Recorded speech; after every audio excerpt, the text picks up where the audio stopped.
Cobra Commander issue number 3. That's right, folks. Just when you thought Cobra Commander couldn't get any more sociopathic, he does something this bizarre, and you're just like, yeah, I forgot this character is deadly and freaky and a weird little sociopath. It's pretty epic. I've liked this run so much thus far. It's just that horror book that Williamson promised, and this issue is no slouch because it's scary. This is scary. This is like demented shit we're doing in here. It's crazy. I dig it so much. So we're following the guy who is like set to be the tracker or the guide or whatever the hell for the commander. He's looking for Cobra Commander. He's like walking through the Everglades. A snake jumps out at him. He rips the snake in half. It's very cool. He's really pissed off and hopes the commander's in pain, and that's where we see him wrestling with the alligators, trying to eat him up. He shoots one of them with his gun, and I think he like hits another button on something, and like it kind of explodes it up. And he's like, "Yeah, that worked. Cool." So Cobra Commander beat up some crocodiles, and he just got out of the water. We then cut to some bar somewhere where the dreadnoks are just chilling like a bunch of losers, and Zorana shows up. She's like, "Yo, everyone, listen to me for a minute." We see that Ripper shoot somebody to like get them to focus, and she's like, "Yo, we have this juice thing. It's actually the Energon. They don't know that. We can sell it for a bunch of money, get a bunch of shit out of our way. It's going to be pretty cool. I'm very excited to see what that could be." And that's when we see that the younger brother, I think it's the younger brother because she has a couple of brothers, Zorana's brother, Xandar, he shows up with like the remains of Cobra Commander, like a broken man who's just like a faceless trench coat wearing lunatic.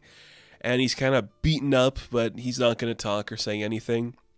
One of them tries to remove his helmet, and they get electrocuted, and it just turns into a screaming match of like, who can inflict the most pain onto this guy? Should we torch his helmet off? We try torching it. It doesn't break.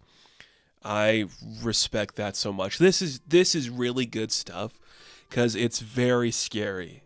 It's scary on both parts. What if a bunch of like Everglades lunatics with flamethrowers and a bunch of crocodile taming sons of guns just started to like try to destroy you by breaking your body?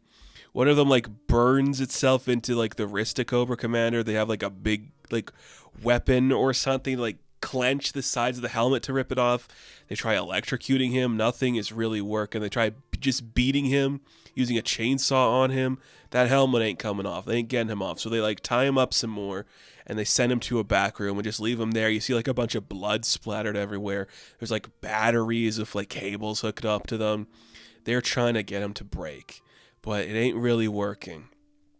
So one of them is just like, well, if you ain't gonna talk, maybe we can make this a little more fun and make you look happier. So they did manage to like slash a little bit of the helmet, just kind of. There's like a scratch through it, but I think it's Ripper or Buzzer. I think it's Buzzer because maybe it's Ripper. Who cares? It's Ripper or Buzzer, the bearded one. He like grabs some of the blood from Commander's wrists and just like rubs it on the helmet to make a smiley face. And then systematically the other dreadnoks will come in one by one to like try to talk to him. And he's just like, all right. It's Xandar who comes in first. And he's like, I haven't seen technology like this, but I'm a man of studied and I know a lot of stuff. What are you really about? And Cobra Commander starts playing mind games with them. Like, your sister doesn't respect you. She doesn't like you. She likes your brother more. You're nothing. And he gets really pissed and storms out. That's when the other one walks in. This one, I believe, this one's Buzzer. Buzzer's the one with the chainsaw. That makes sense. He's like, what the hell you say to that kid? And he's like, well, I just told him the truth about you, that you're a poser, that you're not a real dreadnok. You're nothing. You were just some guy who was nobody, and suddenly you became someone because you liked the lifestyle. You're not really one of them. You're not blood like the rest of them. And Buzzer gets real pissed off and starts to be in a big fight. And that is when Zorana walks in. It's like, what the hell did you say to everybody? He's like, I don't say nothing. Nothing's being said over here, goop-de-doop-de-doo. She's getting real pissed off, and she's trying not to take like the mind games from him, but he's like, well, aren't you worried you're losing control of your people? And she's getting so pissed off, ready to do some stuff. That is when Buzzer, Ripper, and Xandar all like break in, just like fighting each other because they're a bunch of assholes. And then I think it's the Torch. It's the Torch one. Is the name Torch? I know a lot about Joes. I don't know the dreadnoks too well, but Torch like blasts over them to get them to stop fighting. And essentially, that just like calms the room down.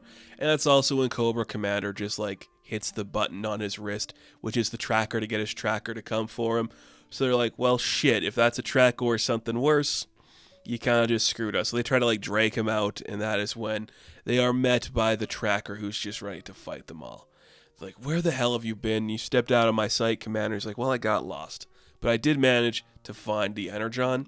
So these dreadnoks, they're gonna defy Gallopolis. So you have my permission to just wreck shop for a minute, and that is when we see the tracker rip off his skin and his face and turn into like a weird big hellbat creature with glowing yellow eyes. And how does he wear that all under his skin? I know it's like magic and shit, but it's more technology. I don't know. And I don't know what this is supposed to be. I'm not sure, but it's pretty deadly. And you just see this weird winged creature just wreck shop on the dreadnoks as Cobra Commander stands in the back, smiley face covered in blood on his helmet, and just the screams of people dying around him. And I'm blown away. Like, I really didn't think this would be something you see for Cobra Commander. Just this like unfeeling sociopathic guy just watching the world burn around him. He's playing so many different sides. He's doing so many different things. You don't know who he's truly working for. He says Gallopolis. It's probably not for Gallopolis. It's kind of brilliant. I'm really digging this. It's just very scary. And it's just like they're going to try to like burn his helmet off. They're going to use a chainsaw on his helmet. Nothing is going to work. It's so interesting and intense, and that makes it so fun. And just the smiley face and the blood, it just adds a layer of scariness to it and just danger and horror. It's so compelling. I didn't think this would happen with Cobra Commander, but here we are. It's so specific, and that's awesome.